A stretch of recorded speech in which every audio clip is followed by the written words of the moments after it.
Hello friends, welcome to good morning Bharat. Friends, आज पढ़ने वाले हैं हम लोग कंप्यूटर की पीढ़ियाँ, generations of computer. Friends, computer से संबंधित ये हमारा 8वां वीडियो रहने वाला है। इससे पहले हमने ऑलरेडी 7 वीडियो अपलोड कर दिए हैं। अगर आपने उन वीडियो को नहीं देखा है तो प्लेलिस्ट में वीडियो पड़ा हुआ है, जा करके देख सकते हैं। आज का हमारा टॉपिक रहने वाला है कंप्यूटर तकनीक की पीढ़ियाँ, जनरेशंस ऑफ कंप्यूटर। ठीक है, अगर आपको ये वीडियो पसंद आए, वीडियो अच्छा लगे तो वीडियो को लाइक शेयर कर देना है और आगे आपको इसी प्रकार की जानकारी के लिए क्या करना है, चैनल को सब्सक्राइब कर लेना है। तो चलिए बिना किसी देरी के हम लोग स्टार्ट करते हैं कंप्यूटर तकनीक की पीढ़ियाँ। तो फ्रेंड्स, सबसे पहले हम लोग कंप्यूटर तकनीक की पीढ़ियों से संबंधित कुछ जानकारी जान लेते हैं कि कंप्यूटर तकनीक की जो पीढ़ियाँ हैं उनको कितने भागों में विभाजित किया गया है। तो फ्रेंड्स, कंप्यूटर का जो विकास है वो 5 विभिन्न चरणों में हुआ है, जिसके आधार पर कंप्यूटर तकनीक को 5 पीढ़ियों में विभाजित किया गया है। तो अगर आपसे क्वेश्चन पूछे कि कंप्यूटर तकनीक की जो पीढ़ियाँ हैं उनको कितने पीढ़ियों में बांटा गया है, तो आप कहेंगे गुरुजी, कंप्यूटर तकनीक की जो पीढ़ियाँ हैं उनको 5 पीढ़ियों में क्या है, विभाजित किया गया है, बांटा गया है। आगे बढ़ते हैं। इन 5 पीढ़ियों के कंप्यूटर में अंतर उनके स्विचन के आधार पर किया गया है। इनके आधार पर किया गया है तो स्विचन के आधार पर, उनके आकार के आधार पर, उनके कार्य करने की क्षमता के आधार पर इन कंप्यूटरों को 5 पीढ़ियों में क्या किया है, विभक्त किया गया है, 5 पीढ़ियों में बांटा गया है। तो चलिए कंप्यूटर की इन 5 पीढ़ियों में पहले हेडिंग लगाते हैं हम लोग पहली पीढ़ी की कंप्यूटर। और पहली पीढ़ी की जो कंप्यूटर है उनसे बनने वाले जितने भी इम्पॉर्टेंट पॉइंट है, इम्पॉर्टेंट फैक्ट है, उन सभी को क्या है हम लोग एक एक करके जान लेते हैं। तो सबसे पहले जान लेते हैं हम लोग कि कहाँ से कहाँ तक की जो कंप्यूटर है उनको पहली पीढ़ी की कंप्यूटर में रखा गया है। तो 1942 से लेकर के 1955 तक की जो कंप्यूटर है उनको प्रथम पीढ़ी की श्रेणी में रखा गया है, प्रथम पीढ़ी के कंप्यूटर माना है। ठीक है, हम लोग ये आंकड़ा आपको एनसीईआरटी से बता रहे हैं। एनसीईआरटी के जो बुक है उनमें 1942 से लेकर के 1955 तक की कंप्यूटर को पहली पीढ़ी की कंप्यूटर माना है। आगे बढ़ते हैं और इस पीढ़ी के जो कंप्यूटर हैं उनमें किसका उपयोग किया जाता था, इनके बारे में बात कर लेते हैं। तो जो प्रथम पीढ़ी के कंप्यूटर हैं उनमें क्या है, वैक्यूम ट्यूब का इस्तेमाल किया जाता था, उपयोग किया जाता था। वैक्यूम ट्यूब के कारण ही इस पीढ़ी की जो कंप्यूटर है वो बड़े आकार के होते थे, दीर्घाकार होते थे। ठीक है, आगे बढ़ते हैं और इस पीढ़ी की कंप्यूटर में डेटा स्टोर के लिए किसका इस्तेमाल किया जाता था उसके बारे में बात कर लेते हैं। तो डेटा स्टोर के लिए पहली पीढ़ी की जो कंप्यूटर है उसमें क्या है, पंच कार्ड का उपयोग किया जाता था। किसके उपयोग किया जाता था, तो पंच कार्ड का उपयोग किया जाता था। चलिए आगे बढ़ते हैं और जान लेते हैं कि प्रथम पीढ़ी की जो कंप्यूटर है उसे चलाने के लिए कौन सी भाषा का इस्तेमाल किया जाता था। तो प्रथम पीढ़ी की जो कंप्यूटर है फ्रेंड्स, उसे चलाने के लिए मशीनी भाषा का, मशीनी लैंग्वेज का क्या है, उपयोग किया जाता था। आगे बढ़ते हैं और हम लोग प्रथम पीढ़ी की जो प्रमुख कंप्यूटर है उनके बारे में जान लेते हैं।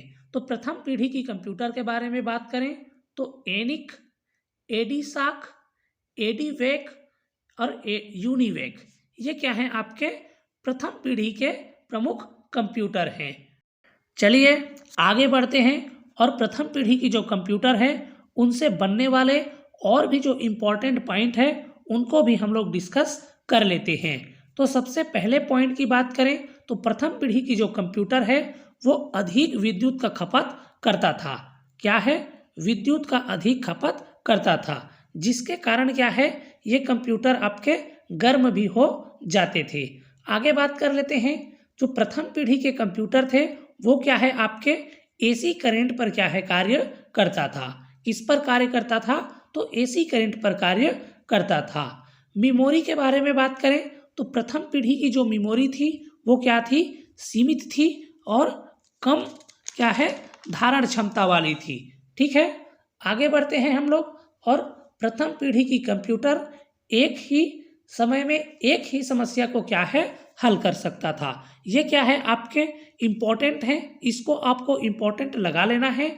आपसे पूछेगा कि कौन सी पीढ़ी की कंप्यूटर है जो एक ही समय में एक ही कार्य को हल करता था, तो आप कहेंगे गुरुजी पहली पीढ़ी की जो कंप्यूटर है जो कि क्या है, एक समय में एक ही समस्या का समाधान करता था, एक ही समस्या को हल करता था। आगे बात कर लेते हैं हम लोग। पहली अगर इलेक्ट्रॉनिक कंप्यूटर की बात करें तो एनिक है, वो क्या है आपका विश्व का पहला इलेक्ट्रॉनिक कंप्यूटर है, पहली क्या है इलेक्ट्रॉनिक कंप्यूटर है। इसका निर्माण किसने किया है, तो जॉन एकट और जॉन माचले ने किया है। किसने किया है, जॉन एकट और जॉन माचले ने क्या है, एनिक का निर्माण किया है। तो उम्मीद है कि आप प्रथम पीढ़ी की जो कंप्यूटर है उससे संबंधित जितने भी इम्पोर्टेंट पॉइंट है उन सभी को समझ गए होंगे, उन सभी को जान गए होंगे। आपको कौन कौन से जो पॉइंट है उस पर ज़्यादा आपको ध्यान देना है, तो आपको ध्यान देना है कि प्रथम पीढ़ी की जो कंप्यूटर है उसमें वैक्यूम ट्यूब का इस्तेमाल किया जाता था, स्टोर के लिए पंच कार्ड का इस्तेमाल किया जाता था, भाषा आपका मशीनी भाषा का उपयोग किया जाता था। और प्रथम पीढ़ी की जो कंप्यूटर है उसमें एनिक, एडिसाक, एडीवैक और यूनिवैक ये क्या हैं, आपके प्रथम पीढ़ी के कंप्यूटर हैं। साथ ही आपसे पूछेगा कि प्रथम पीढ़ी की जो कंप्यूटर है वो एक ही समय में एक ही समस्या का समाधान कर पाता था। ठीक है, साथ ही जो प्रथम पीढ़ी की जो कंप्यूटर है उसकी संग्रहण क्षमता, उसकी मेमोरी की जो संग्रहण क्षमता है वो क्या है, कम होती थी। ठीक है, तो इन पॉइंटों को आपको क्या करना है, ध्यान देना है। चलिए आगे बढ़ते हैं और दूसरी पीढ़ी की जो कंप्यूटर है उससे बनने वाले जितने भी इम्पोर्टेंट पॉइंट हैं, जितने भी इम्पोर्टेंट फैक्ट हैं, उन सभी को क्या है एक एक करके जान लेते हैं। तो पहला जो पॉइंट है 1956 से लेकर के 1964 तक की जो कंप्यूटर बनी है उसको आपका क्या है, द्वितीय पीढ़ी की कंप्यूटर में रखा गया है, द्वितीय पीढ़ी की कंप्यूटर की श्रेणी में रखा गया है। आगे बढ़ते हैं और द्वितीय पीढ़ी की जो कंप्यूटर है उसमें क्या है, वैक्यूम ट्यूब के स्थान पर ट्रांजिस्टर का उपयोग किया गया। किसका स्थान पर, तो वैक्यूम ट्यूब के स्थान पर क्या है, ट्रांजिस्टर का उपयोग किया गया है द्वितीय पीढ़ी की कंप्यूटर में। आगे बढ़ते हैं और डेटा स्टोर के बारे में बात करें तो पहली पीढ़ी की जो कंप्यूटर में पंच कार्ड का इस्तेमाल किया जाता था, वही पंच कार्ड का उपयोग द्वितीय पीढ़ी के कंप्यूटर में भी डेटा स्टोर करने के लिए किया गया। आगे बात करते हैं, द्वितीय पीढ़ी की जो कंप्यूटर है उसे चलाने के लिए, नियंत्रित करने के लिए कौन से भाषा का प्रयोग किया गया है, अगर आपको पूछे तो याद रखना है असेंबली भाषा है, असेंबली लैंग्वेज है जिसमें द्वितीय पीढ़ी की कंप्यूटर को चलाने के लिए उपयोग किया गया है।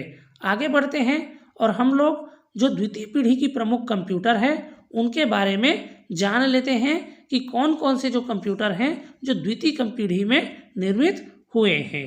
तो फर्स्ट है IBM 700, IBM 1401, IBM 1620, CDC 1604, CDC 3600, अल्टास और ICL 1901 ये क्या हैं, द्वितीय पीढ़ी की प्रमुख कंप्यूटर हैं। द्वितीय पीढ़ी के कंप्यूटर से संबंधित और भी इम्पोर्टेंट पॉइंट हैं उनको भी हम लोग डिस्कस कर लेते हैं। तो अगर आपसे पूछे कि कोबाल एवं प्रोटॉन जैसी भाषा का विकास किस पीढ़ी में हुआ है, तो आप कहेंगे गुरुजी प्रोटॉन और कोबाल जैसे भाषा का उपयोग द्वितीय पीढ़ी में हुआ है। मेमोरी के बारे में बात करें तो प्राइमरी मेमोरी और सेकेंडरी मेमोरी इसका भी उपयोग क्या है, द्वितीय पीढ़ी की कंप्यूटर में हुआ है। ठीक है, प्राइमरी मेमोरी में चुंबकीय कोर एवं द्वितीय मेमोरी या सेकेंडरी मेमोरी में चुंबकीय टेप एवं चुंबकीय डिस्क का उपयोग किया जाता था। तो उम्मीद है आप द्वितीय पीढ़ी के कंप्यूटर से भी जितने भी इम्पोर्टेंट पॉइंट हैं, जितने भी इम्पोर्टेंट फैक्ट हैं, उन सभी को क्या है समझ गए होंगे। इसी आशा और विश्वास के साथ आगे बढ़ते हैं और तृतीय पीढ़ी से बनने वाले जितने भी इम्पोर्टेंट पॉइंट हैं, जितने भी इम्पोर्टेंट फैक्ट है, उन सभी को क्या है डिस्कस कर लेते हैं। तो 1964 से लेकर के 1975 तक का जो कंप्यूटर निर्माण हुआ है, उन सभी कंप्यूटरों को तीसरी पीढ़ी की कंप्यूटर में, तृतीय पीढ़ी की कंप्यूटर में रखा गया है। ठीक है, इस पीढ़ी के कंप्यूटर में ट्रांजिस्टर के स्थान पर आईसी का उपयोग किया जाता था, इंटीग्रेटेड सर्किट का उपयोग किया जाता था। ठीक है, आगे बढ़ते हैं। तीसरी पीढ़ी की जो कंप्यूटर है, उसको चलाने के लिए उच्च स्तरीय भाषा जैसे पास्कल और बेसिक जैसे भाषाओं का इस्तेमाल किया जाता था। ठीक है, आगे बढ़ते हैं और तीसरी पीढ़ी की जो प्रमुख कंप्यूटर है, उनके बारे में डिस्कस कर लेते हैं। तो IBM 360, IBM 370, NCR 395, CDC 1700, ICL 2903, ये क्या हैं आपके तृतीय पीढ़ी की प्रमुख कंप्यूटर हैं। चलिए अब तृतीय पीढ़ी की कंप्यूटर से बनने वाले और भी जो इम्पोर्टेंट फैक्ट हैं, उन सभी को भी डिस्कस कर लेते हैं। तो अगर आपसे पूछे कि माउस एवं कीबोर्ड का उपयोग किस पीढ़ी में हुआ है, तो माउस एवं कीबोर्ड का निर्माण तृतीय पीढ़ी में हुआ है। और अगर आपको आईसी का फुल फॉर्म पूछे, तो आईसी का फुल फॉर्म क्या है? इंटीग्रेटेड सर्किट होता है। क्या है? इंटीग्रेटेड सर्किट है, जिसका आविष्कार जैक किल्बी ने किया है। इसने किया है? जैक किल्बी ने किया है। नेक्स्ट है, इस पीढ़ी के कंप्यूटरों में रिमोट प्रोसेसिंग, टाइम शेयरिंग और मल्टी प्रोग्रामिंग ऑपरेटिंग सिस्टम का उपयोग किया जाता था। ठीक है, किसका किसका? तो remote processing, time sharing, multi programming operating system का उपयोग किया जाता था। तो इससे बनने वाले जो इम्पोर्टेंट पॉइंट हैं वो क्या हैं कि तृतीय पीढ़ी के कंप्यूटर में किसका उपयोग किया जाता था? तो आप कहेंगे आईसी का उपयोग किया जाता था, इंटीग्रेटेड सर्किट का उपयोग किया जाता था। आपसे क्वेश्चन पूछेगा माउस एवं कीबोर्ड का उपयोग किस पीढ़ी में हुआ है? तो माउस एवं कीबोर्ड का निर्माण तृतीय पीढ़ी में हुआ है। आपसे पूछेगा कि तीसरी पीढ़ी के कंप्यूटर कौन कौन से हैं? तो आप कहेंगे IBM 360, IBM 370, NCR 395, CDC 1700 और ICL 2903। ये क्या हैं? आपके तृतीय पीढ़ी के कंप्यूटर हैं। अगर आपसे पूछे remote processing, time sharing, multi programming operating system का उपयोग किस पीढ़ी के कंप्यूटर में हुआ है? तो आप कहेंगे गुरुजी तीसरी पीढ़ी की जो कंप्यूटर है, जिनमें इन सभी का उपयोग किया गया है। तो उम्मीद है आप तीसरी पीढ़ी की जो कंप्यूटर हैं उससे संबंधित जितने भी इम्पोर्टेंट पॉइंट हैं उन सभी को क्या है जान गए होंगे। इसी आशा और विश्वास के साथ क्या है आगे बढ़ते हैं और जान लेते हैं चौथी पीढ़ी की कंप्यूटर के बारे में। चौथी पीढ़ी के कंप्यूटर से संबंधित इम्पोर्टेंट पॉइंट के बारे में बात करें, इम्पोर्टेंट फैक्ट के बारे में बात करें, तो 1975 से लेकर के 1989 तक जो भी कंप्यूटर का निर्माण हुआ है, उन सभी कंप्यूटरों को चौथी पीढ़ी की कंप्यूटर की श्रेणी में रखा गया है। इस पीढ़ी के जो कंप्यूटर हैं उनमें क्या है माइक्रो प्रोसेसर का उपयोग किया गया है। इनका उपयोग किया गया है तो माइक्रो प्रोसेसर का उपयोग किया गया है। और चौथी पीढ़ी की कंप्यूटर में स्टोर के लिए अर्धचालक मेमोरी का उपयोग किया गया है। ठीक है, आगे बढ़ते हैं और बात कर लेते हैं कि चौथी पीढ़ी की कंप्यूटर को चलाने के लिए किस भाषा का उपयोग किया गया है। तो चौथी पीढ़ी की जो कंप्यूटर हैं उसे चलाने के लिए हाई लेवल लैंग्वेज का उपयोग किया गया है, जैसे C++, D, B, A, S, E। इन भाषाओं का उपयोग, इन हाई लेवल भाषाओं का उपयोग चौथी पीढ़ी की कंप्यूटर को चलाने के लिए किया गया है। अगर हम लोग चौथी पीढ़ी की प्रमुख कंप्यूटरों के बारे में बात करें तो DEC 10, star 1000, PDP 11, carry 1, carry X, MP, PCS, ये क्या हैं आपके चौथी पीढ़ी की प्रमुख कंप्यूटर हैं। चलिए चौथी पीढ़ी के कंप्यूटर से संबंधित आगे और भी जो इम्पोर्टेंट पॉइंट हैं उनके बारे में भी डिस्कस कर लेते हैं। तो अगर आपसे पूछे एमएस डॉस का विकास किस पीढ़ी में हुआ है, तो आप कहेंगे गुरुजी एमएस डॉस का विकास चौथी पीढ़ी में हुआ है। अगर आपसे पूछे यूएलएसआई टेक्नोलॉजी का उपयोग किस पीढ़ी के कंप्यूटर में हुआ है, तो आप कहेंगे गुरुजी यूएलएसआई टेक्नोलॉजी का उपयोग चौथी पीढ़ी के कंप्यूटर में हुआ है। तो उम्मीद है आप चौथी पीढ़ी से संबंधित जितने भी इम्पोर्टेंट पॉइंट हैं उन सभी पॉइंट को क्या है जान गए होंगे, उन सभी पॉइंट को समझ गए होंगे।